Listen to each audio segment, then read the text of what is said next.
Hey everyone, welcome to another episode of Career Retrospectives right here on the Super Review Show.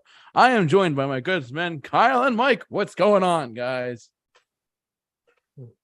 Much. Not much. Glad to be here as always. We're happy to be here as always too for this wonderful pick.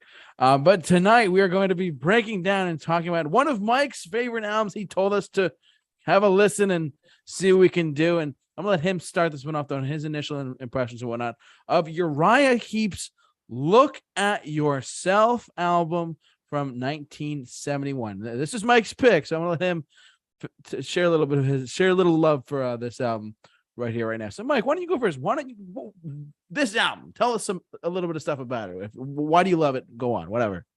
All right. Well, yeah, this is definitely my top three Uriah Heep of all time. So we're in the top three, and it's definitely a nostalgic album for me. My dad's a huge Uriah Heep fan. He play it while we're in the car and just kind of throughout, the time growing up, it became kind of a staple for a lot of road trips and the usual thing you do as a kid. So yeah, it's just got a lot of cool things going on instrumentally. It definitely captures, I think, a certain sound of the time. And Uriah Heep is probably one of the most underrated bands, I would say, of all time when it comes to being one of the fathers of kind of like the heavy metal movement that was, mostly commercially awarded to bands like Black Sabbath and Deep Purple and some of the, kind of bands in the same genre that they're in. And, they didn't really hit it big over here as well as much as they hit it in UK, which is where they are from. So it's like, it's interesting how things work out when, like kind of commercial the commercial market kind of shines on certain bands more than others. ELO, another band who had a bunch of hits, but just didn't get the kind of recognition I think that they deserved to. So, this was one of those albums that I just kind of fell in love with. It just had such a simple approach, and it just kind of it really just rocks hard. You know what I mean? That's just pretty much a simple way to put it. But that's my initial. Obviously, my initial impression is going to be it's an amazing album, but I want to make sure I hear what you guys have to say for your initial impression. So, all right, that's Mike's initial impressions on going to this album and a little bit of Uriah Heep as a band. Kyle, what about you? Uriah Heep fan or Look at Yourself? What do you got over there? My first actual introduction to Uriah Heep was actually a couple of years back. Mike had given me a list of songs that he put together, like his favorites, what he would consider the greatest hits of the band. And I actually thoroughly enjoyed quite a bit of those. Ironically enough, only one of those that I really liked is on this record that we're going to be talking about. With that said, they are a group that I do agree with Mike. They really don't get talked about in the conversations when we're talking about like founders of metal. A lot of this record, I find groups like there are a couple of songs I would hear, I'm like, that sounds like something that Motley Crue would have done 10 years down the line. Especially they have some like heavier bluesy riffs going on here. Other artists, and I'll get into it when we talk about it, I can definitely see where other artists may have pulled inspiration from the group. Overall, they're not a band that I would consider like in my top or in like my wheelhouse that I go back to, but they do have quite a few songs that I do enjoy and go back to from time to time. Yeah, and for me personally, I would say that as far as just I'm not like I knew the name Uriah Heep, I just wasn't familiar with their work up until just now. Doing it, listening to this album and broadcasting us for you guys tonight. I'm not like it's weird because I agree with Mike's points how I've heard of them, but then again they weren't like they didn't. I agree with Mike actually completely that they didn't like a band like Uriah Heep or even ELO like you mentioned didn't really get the recognition I guess in the U.S. as they thought that as for being from a British band coming to America and whatnot. So I guess they had that like it's almost like you would wish they would got talked about more, because I mean, as time goes on, they release more albums, etc. But I do agree with Kyle's point as well, where if Uriah Heep's on in the background, I mean, I won't turn it off. I mean, we'll get into our track listing and our stuff in our initial track, our favorite tracks and whatnot in a second. But I also want to say that you could to Kyle's point as well, not just. I was thinking this Blue Not as I was listening to the album as well. You could hear that not just Kyle mentioned Motley Crue, but I was hearing stuff like that Black Sabbath was doing. Also, like a band like Styx might even pull off with some synthesizer stuff going on there a little bit. I definitely heard some of that like touch. I mean, Styx was like in the mid to late 70s. This was 71, if I'm not mistaken. But yeah, this was I could definitely hear how a band like Uriah Heep would influence not just the heavy metal genre, but also influence other bands as well, like a Styx, or like with like their keyboarding and stuff like that. Because I don't know why that resonated with me for some reason, because I heard like the keyboarding of like Renegade to an extent, like as far as being similar to some of the keyboarding in this type of music. I don't know, that might have been just me personally, but I noticed that. But that's me. But yeah, those are our initial impressions. Let's jump over to. We're not going to donate to Wikipedia. Sorry, everyone.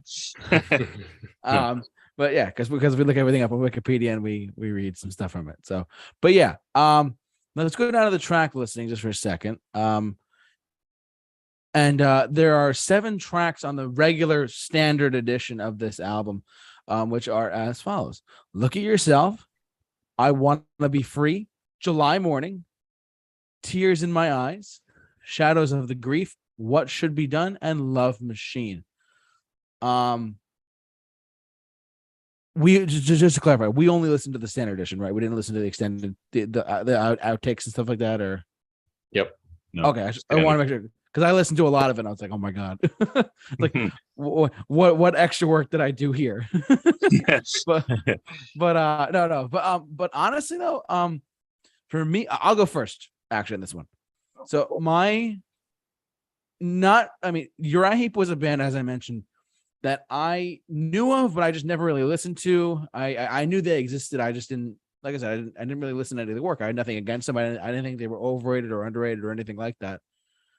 But going listening to the 7 tracks on this album, I was intrigued, if you will, by how long the tracks were. I mean, there were radio singles that they cut down and whatnot, but like Look at Yourself, to me, it's a standout track. I would actually say, outside of Look at Yourself, I'd say Tears in My Eyes was a standout track for me too. But those are the really only 2 that like were jumping out to me, saying, "Hey, this is what we got for you. J-Man's loving every bit of this, blah blah blah." And those are my 2 standout tracks for me. I just have to say, I have nothing against long songs. I have nothing against short songs. A song can be 20 seconds. A song could be, well, maybe not 20 seconds, but a song could be a minute, or it could be 20 minutes. The fact that July Morning was 10 minutes and 32 seconds long got a little, sorry, Mike, boring to some extent. I'm not trying to be honest with you, buddy. No, never. There's no need to apologize for anything, because trust me on this. When I had some unpopular opinions here. I was gonna say, when I hate your album, I'm gonna rip it to shreds, and I'm not gonna apologize for it. And I expect the same ruthlessness in your review, because sometimes when you feel the desire to say, hey, this sucked and there's nothing I can do about it, that is what it is. And none of this reflects how I feel towards anybody, or how they feel towards me. That's what makes this whole thing beautiful, is when someone just hates something or loves something, and they just feel no block on describing like things that they hate, like for example, Taylor Swift's Midnights. But anyway, I mean, not to bring up old wounds, but not stick a finger in the blood wound there. But I will be very forthcoming about how much I hate something. So by all means, don't think anything's a reflection of towards me or about me. It's all about the music itself. Yeah. Okay. Just wanted to clarify with that, because can I be brutally honest with you? July Morning was like, I was listening to it again for like the 3rd or 4th time today, just to like lead up to this, and I started to fall asleep. Don't kill me, but I was like, oh no, here comes this track that's 10 minutes. No, like I said, nothing wrong with long tracks. I'm all for long tracks or short tracks, whatever. The song's a song, but I was just like, oh my god, it's July. It's almost like that awkward cousin, like, hey, how are you? Like, oh, it's creeping up on you here, kind of thing. I was like, oh no, it's you. It's kind of like one of those things that came out of nowhere. But yeah, like, but yeah, July Morning, I was like, oh my god, it's this track again. But yeah, jump over to side 2 for a second. I said Tears in My Eyes was one of my standout tracks, and Shadows of Grief being 8 minutes and 39 seconds, same kind of feeling there. I was like, like I started to wander off, and normally, like majority of the time, I don't really wander off. But unfortunately, again, I hate to bash on it, but Taylor Swift's Midnights, I started to wander a lot too. Not gonna lie, I was like, oh no.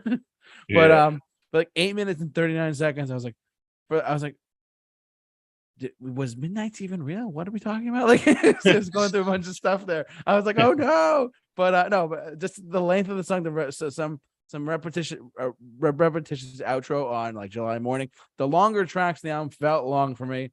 That's just me personally. But outside of that, like I said, Look at Yourself, Tears in My Eyes, and I thought Love Machine was a pretty good closer for an album too. But that's just my personal take on it. But yeah, I felt good going first, you guys, not gonna lie. Yes, Mike's JT. like, oh yes. So proud of you. And Kyle's going next because I want to be last. That way, Absolutely. Yes, I don't want to like have any kind of pre-expressed notions that aren't confirmed by anything but myself. And, yeah. Okay. So. All right. So, but that's all I have to say about that. Like I said, my standout tracks are Look at Yourself and Tears in My Eyes. And I mentioned how long July Morning and Shadows of Grief are. Kyle, what do you got for us? Yes, I'll start with the 2 that I liked. This was, I think, for the first time that we've been doing these streams, this might be the first time that we've had an album that I didn't give a single song or a rating of like a 9 or a 10. I'll start with my favorite from here. That would be Love Machine. This is the one I was talking about that gave me hints of something that Motley Crue would have done a decade later. A lot of those heavy bluesy guitar riffs are present here, and I really liked that. I really like in the intro and the verses, they do like a cool call and response with the vocal and the guitar that I really like a lot. Outside of that, there's a falsetto note, and I'm sure Mike knows exactly which I'm talking about. I'm sure he could have told you that I wouldn't have liked it, and boy, I don't like it, and it brings it down a lot for me. That one's about an 8 out of 10 for me. The other one that I liked, which was on the playlist that Mike had given me years ago, is I Want to Be Free. I really enjoyed that one as well. It had excellent vocal melodies. It's a really well crafted song. Instrumentation's great. The ending is where it kind of drops it for me. It feels a bit messy and it brings the score down quite a bit. Now I'll get into the other stuff. Look at Yourself. It's a good opener. It's a solid track. Just not really my style. Same thing. I think it's might be the first one, unless Mike's top tracks are different, that we all have different top tracks completely. But Shadows of Grief, JT, I agree with you completely on that one. I like the beginning. It has some cool, like, in my notes for this, I literally wrote creepy clown vibes, which I actually thoroughly enjoyed that. But again, it's just so long, and towards the end, I was like, all right, it doesn't really do anything for me. Brought down also how I was described in high school. Creepy clown vibes. Yeah, unfortunately, I didn't have the most.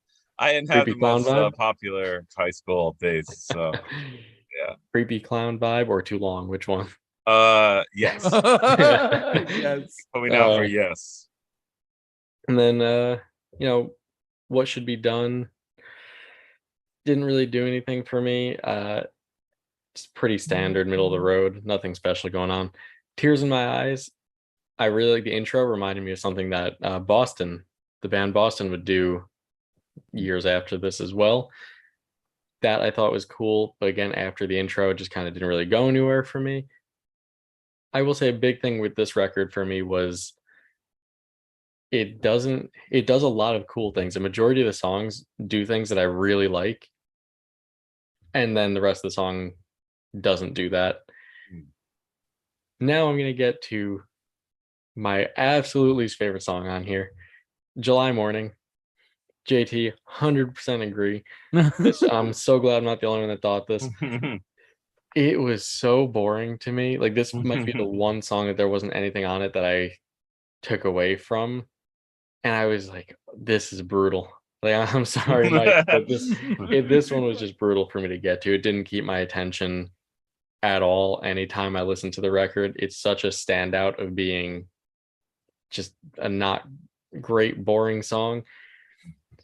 Now, other than the track list, I do just want to say that there's, from my personal music taste, there's way too many like prog rock elements, or just a lot of, in some songs here, specifically the longer ones, a lot of like jam band tendencies. I hate jam bands, all of them. I don't think there's a single one that I've liked. So that really takes me out once they start getting into that territory. I really like the raw style on a lot of these songs when they steer clear of the synthesizers and the organs and all that and all those sounds. I think that's where it really hits its stride for me. I really like, because the guitars, the production, the guitar tone is fantastic. It has like a gritty, raw tone. And I really like that. I'm not a fan of the whole 70s style synthesizers and all that were going on. Very few bands I felt like did that effectively.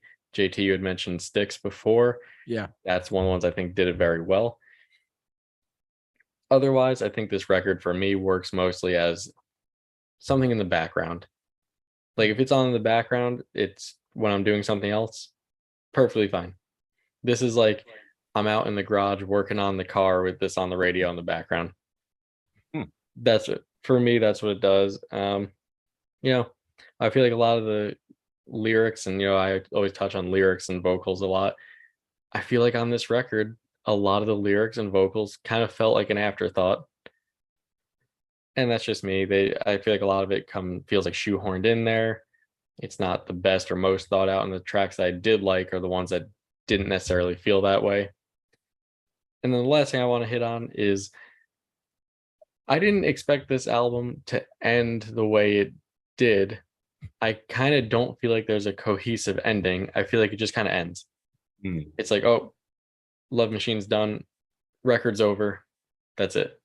And it didn't feel like an ending to me.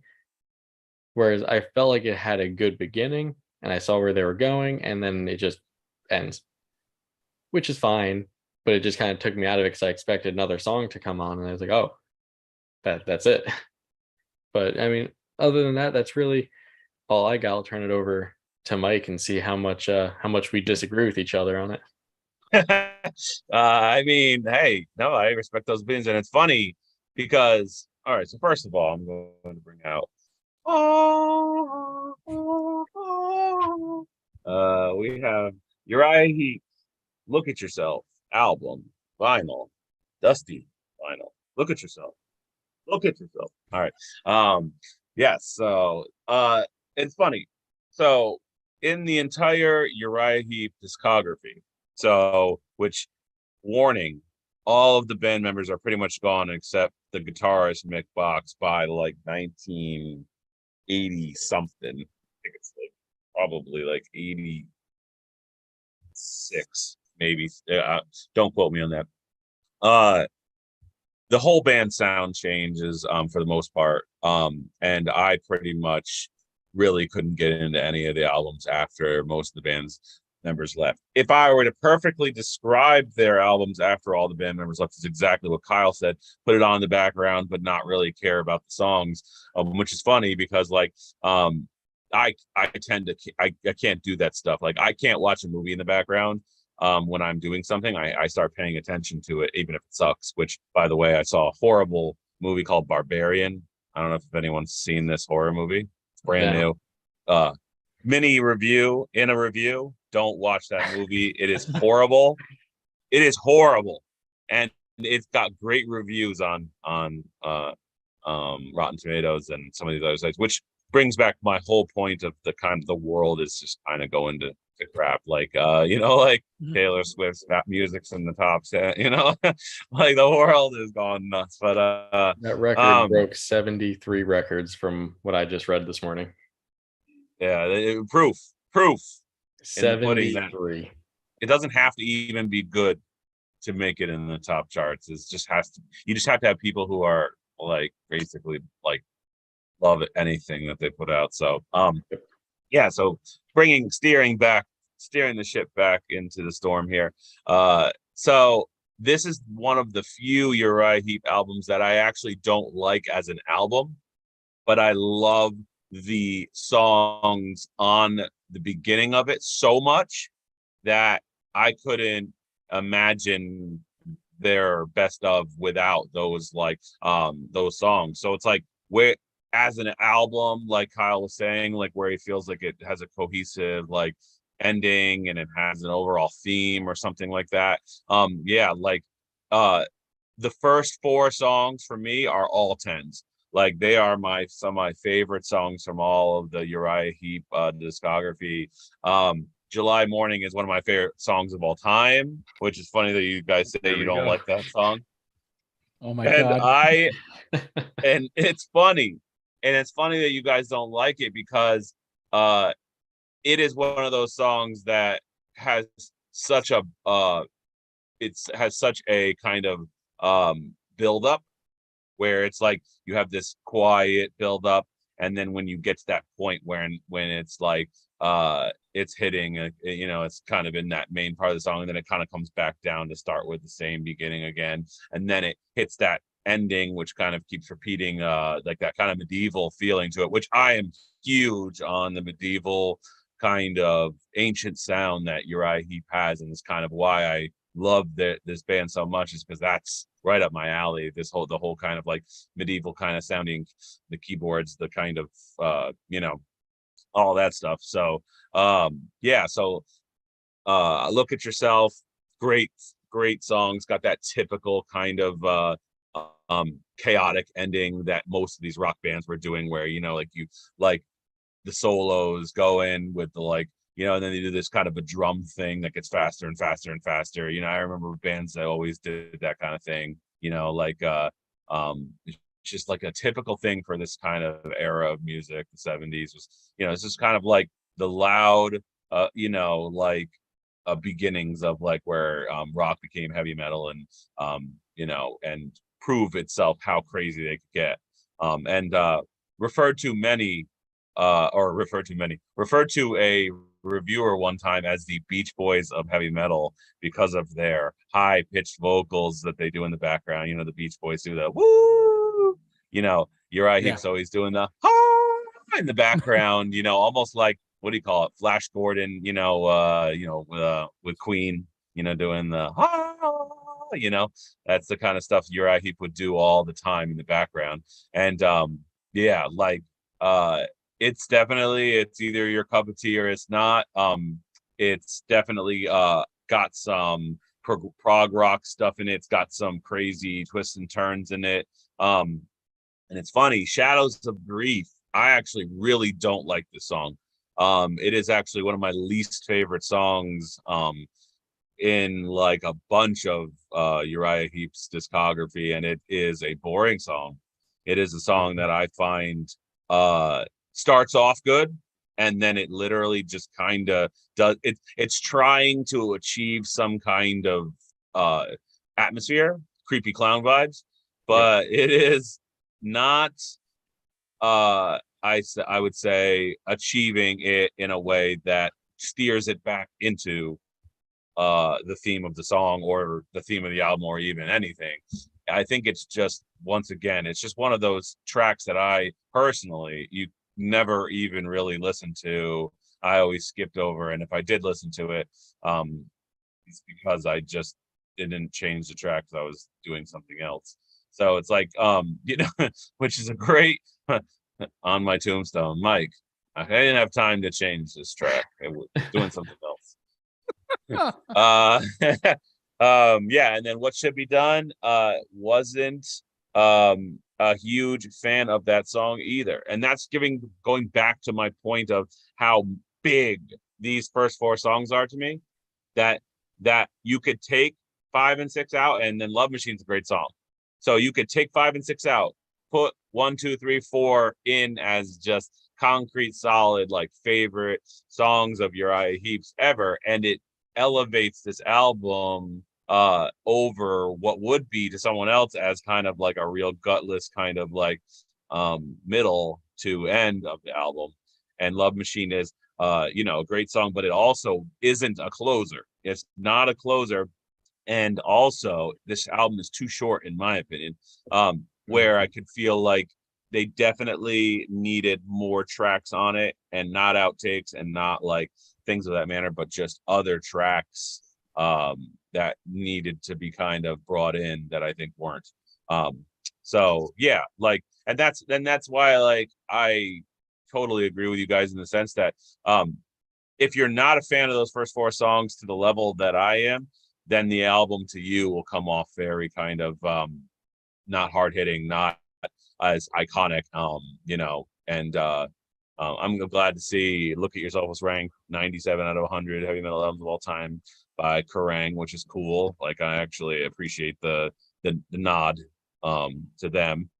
And yeah, I just absolutely love the elements on July Morning. I know that's one of those songs that you guys hate, so it's kind of funny that it's just like it's a song that I personally have a lot of history to, like, especially because I was moving to Washington State around July, and it was like driving to that song. It was just that, you're leaving early in the morning when it's just quiet, and it just like has this cool kind of like, it's like a narration of someone's life, you know what I mean?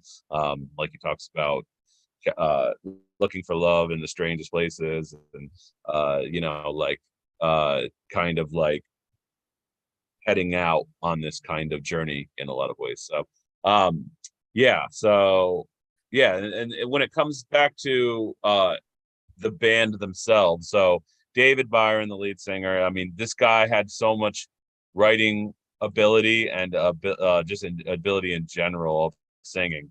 Like I was talking about before, his vocals are either you love them or you hate them, and he does a lot of these kind of falsetto. And it's funny, what he does on Love Machine, he also does that kind of falsetto thing on previous albums that are before this album that I actually kind of I'm not a huge fan of when he hits those real kind of off notes. And when he hits the note, like that one part in July Morning, he hits he says it, like, he hits this high note, and it is epic, and it is like powerful, and it is awesome. But then there's other times when he's doing a miniature version of that, but also trying to just be kind of clever, and it comes off a little just like an earache, you know what I mean? It kind of hits you in a certain way. And I've never been a person who hears something and usually focuses on it. I generally will hear something that I don't like, and I'm usually over it by the time it's done. Rarely will I hear something and I just be like, oh, like, that ruined that song for me. You know what I mean? But I can understand for people who have that kind of a relationship with the song to not like a song because of it. So like majority of the band's original members are in this album. This is one of the kind of the staples of their career. It's definitely not their best album, but it is definitely within their top 5 for me, top 3 I should say. And it's definitely got a lot of high points on it. And then the ending, and unfortunately the ending is really what keeps it out of being the top 1 or 2, and possibly it could even be 4, depending on.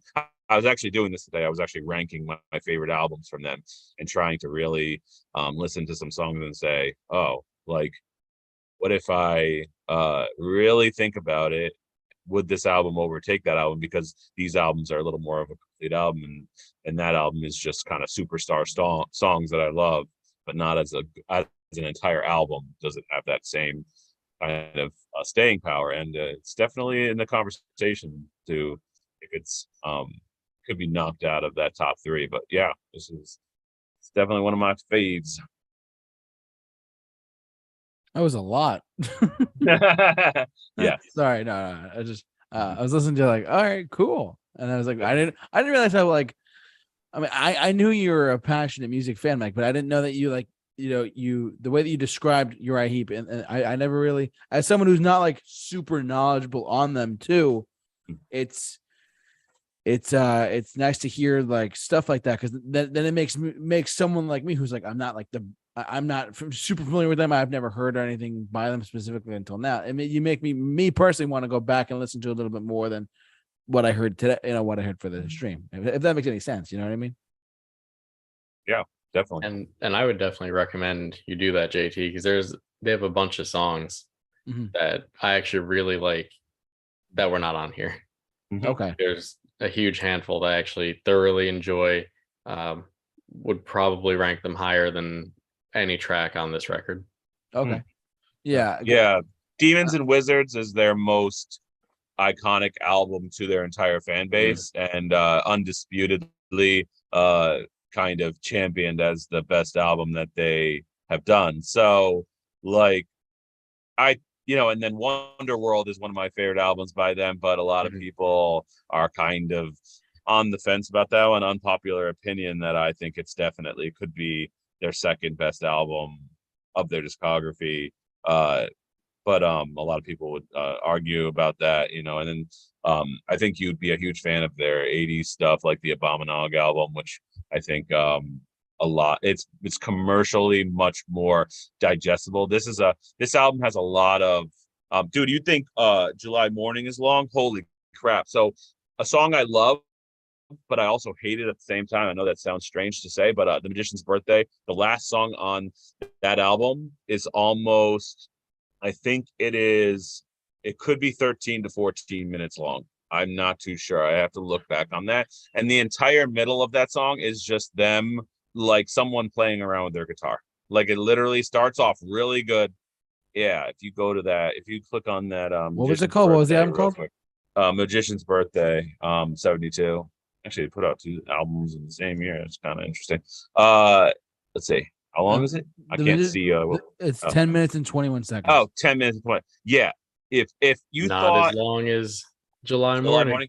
Dude, wait, if you guys need to go and listen to that song, because you will go back and go, holy crap, that makes July Morning feel like a completely overactive song, because it literally just has like pointless guitar playing, and then a drum beat that the guitar stops, and then the drum beat just keeps going, then the drum beat just stops, and then there's nothing, and then there's just some noises, and then you know what I mean? Like, yeah, it's almost theatrical versus July Morning having constant music from beginning to end.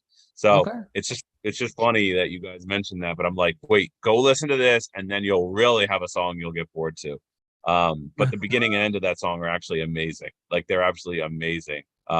So that's the problem with that song. If I were to redo it, I'd edit the front to the back and make it and cut out the middle, and it would be like the perfect song. But fortunately, they put out a long song. But yeah. Well, that you had mentioned, you saw that they released 2 records in 72. They also did that in 71 too. Yeah, which begs the question. Back in the 70s, a lot of artists were doing, and then they were on a yearly release schedule. I think that in a lot of cases that ended up hurting the records, because they could have just taken more time and put the best songs of each on one and gotten rid of others. I think Van Halen, late 70s, early 80s, they were doing something similar as well. Yeah. Where it was a record a year for years. It burned them out, and there was a lot of filler. So, which begs to ask the question: if you were to listen to maybe Salisbury and look at yourself and say which could these songs just be one album, or were some of these songs that were on that album, could they were they possibly meant to be part of this, but they just kind of broke it in half in order to release 2 records and kind of make some more money off of releasing an album.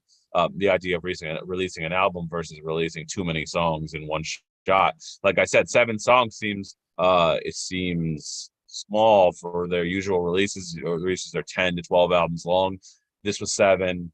Another album that they had was like 7 or 8. And that just seems like they at this time, they might have been trying to just, like you said, living up to a contract, living up to a release schedule, kind of trying to remain active without burning themselves out by going, okay, here's everything we got. Like, okay, what else do you guys have now? Like, oh crap, we gave you everything we got, and like we don't got nothing, because like the lead singer was a notorious drunk, barely was able to finish his stage shows, and he died of a fatty liver by in the mid 80s.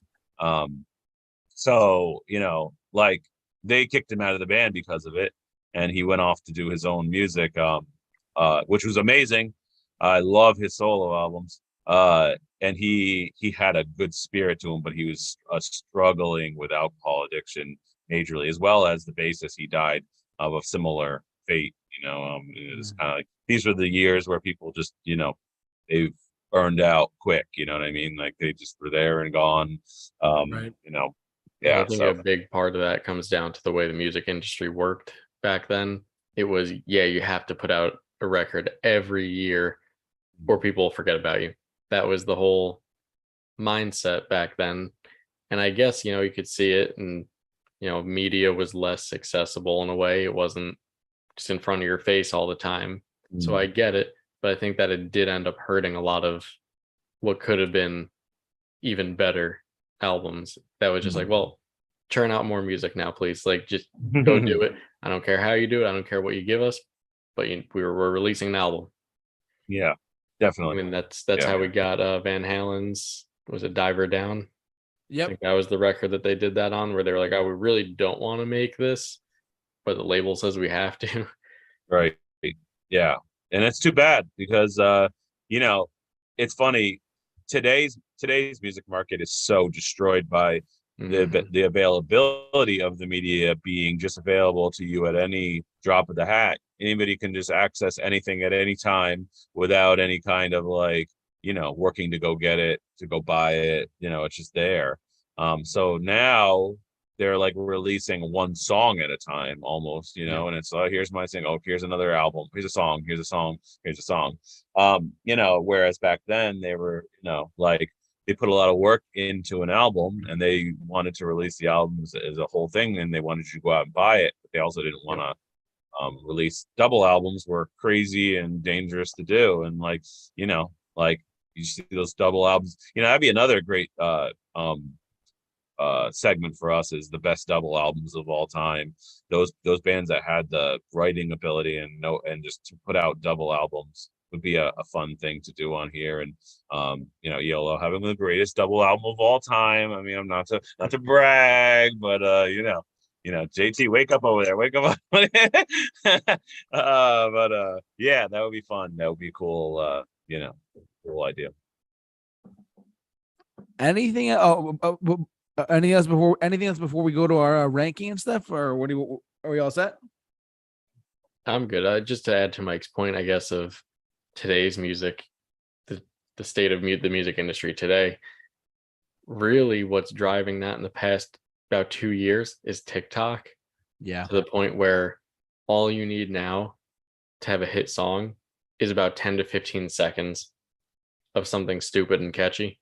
And then it's just they put it on the radio, and it's like, why? It's not a good song, but it has 10 to 15 seconds that the kids liked and did some stupid dance to, or made some stupid trend out of. And that's what it is now. Unfortunately, the idea of albums, that whole art style, it's a thing of the past. As unfortunate as that is, even people that release them now, a lot of the times it doesn't feel like they're putting heart into it to actually make something a cohesive piece of art. It's just, well, here's a collection of songs, you're going to listen to the singles, and the rest is just kind of there, and we'll never play them live, but here you go. And that's what we're getting a lot. And to tie that back into this record, that's kind of how I felt with a lot of this one. Was here's just a collection of songs.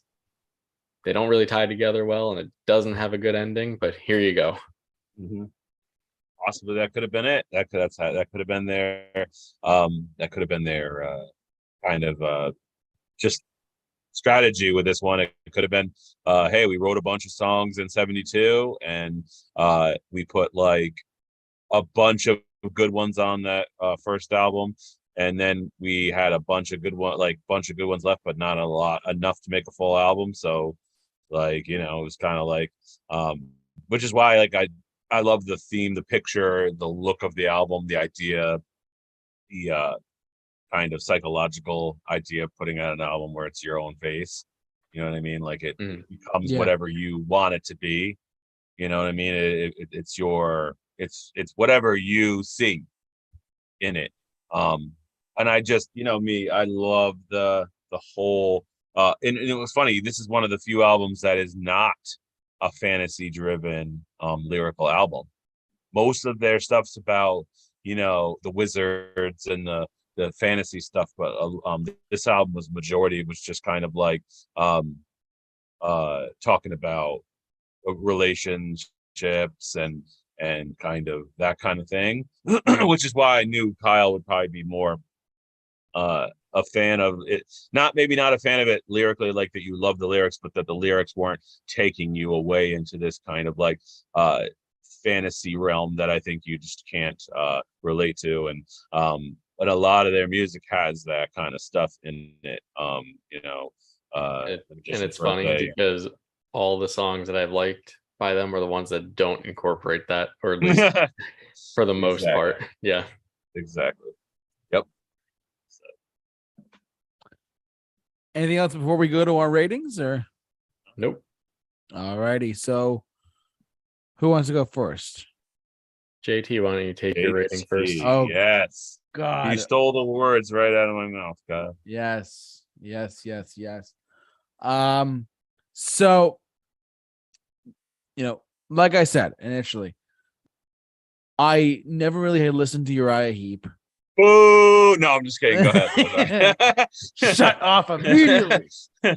No, as far as like, I know, and I, it's not that I never disliked them or liked them or anything like that. I just never got around to listening to them exclusively.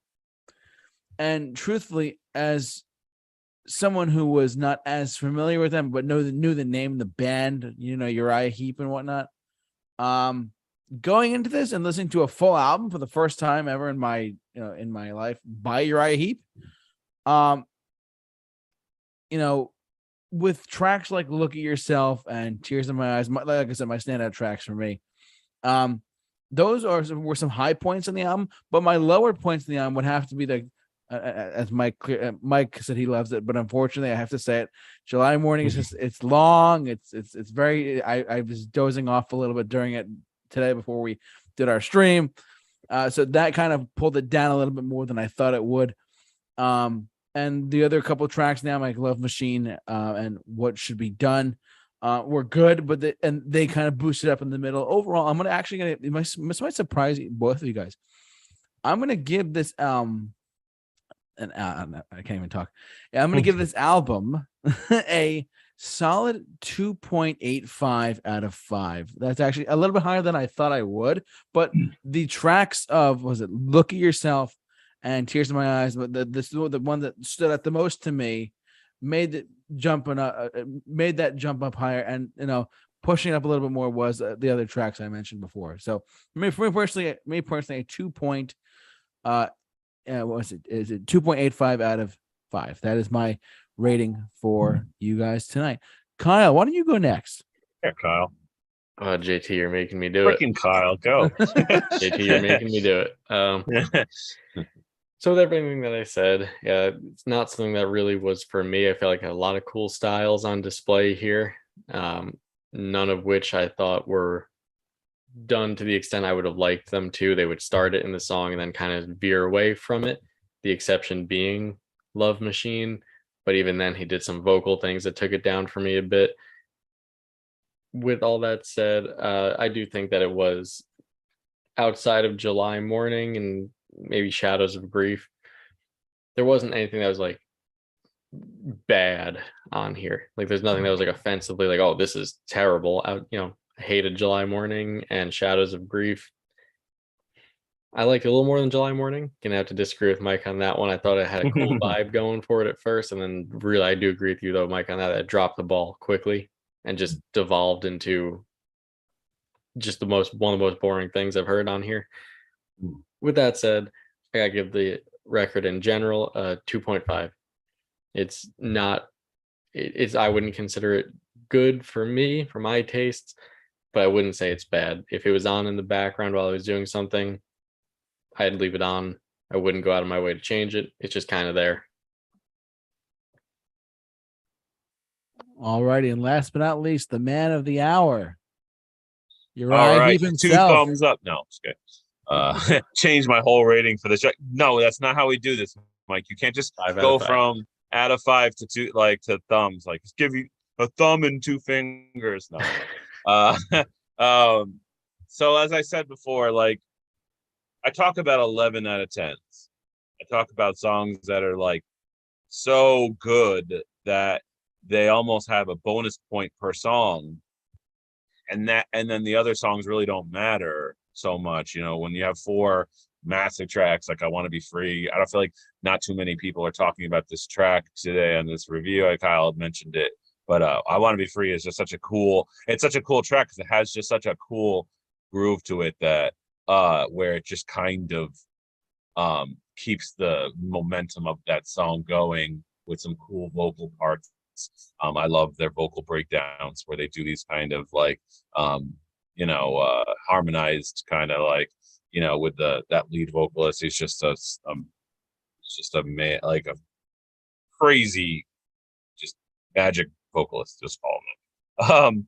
So for me, those first 4 songs, Shadows of Grief, is where it like really just kind of it was there, and it just kind of has an atmosphere. In a way, it just kind of consider it a instrumental, even though it has that beginning part. It mostly devolves into an instrumental kind of thing. So when you're viewing an album, sometimes you recategorize a song into a new kind of album effect. It's no longer a song to me that matters. It's just an effect of the album. It gives it a certain kind of feeling. So it's almost like I could completely remove it from the album in a way and say, okay, this is just kind of an interlude to some other songs. And then that second to last song, I can't remember the name of it. What Should Be Done?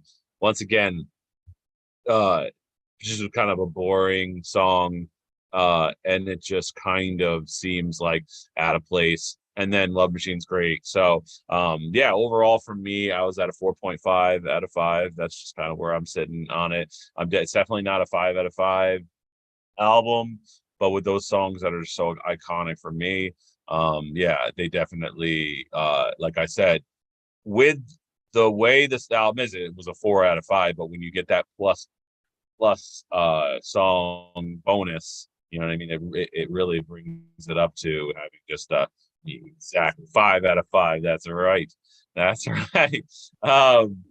So what is going on, JT? Why are you drawing on the screen? But yeah. I can't take the blame for that one, my good man. Oh yeah, wait a minute. Kyle.